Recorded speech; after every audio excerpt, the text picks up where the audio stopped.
What's up, my lokes and lokettes? How y'all doing today? I came in to say hello, and I hope y'all doing fine. I'm not gonna hold y'all. On today's menu, I did some quick and easy.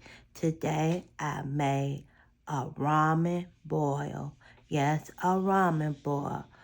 I only added shrimp, eggs, sausage, and on the side, I'm eating cucumbers on the side. I'll show you what I made. Okay, you guys, here go my shrimp ball.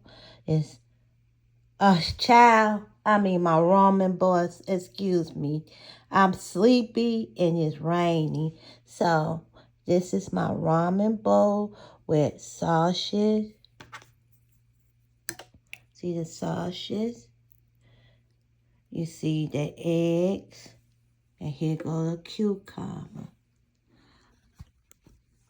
All right, you guys, when y'all get a chance, try it for your family. And you know what? Like, subscribe, and tell someone about this channel. You know you are. I'm trying to get monetized. I'm working. I'm trying to come up with more ideas. All right, then. Y'all have a wonderful day. Bye-bye.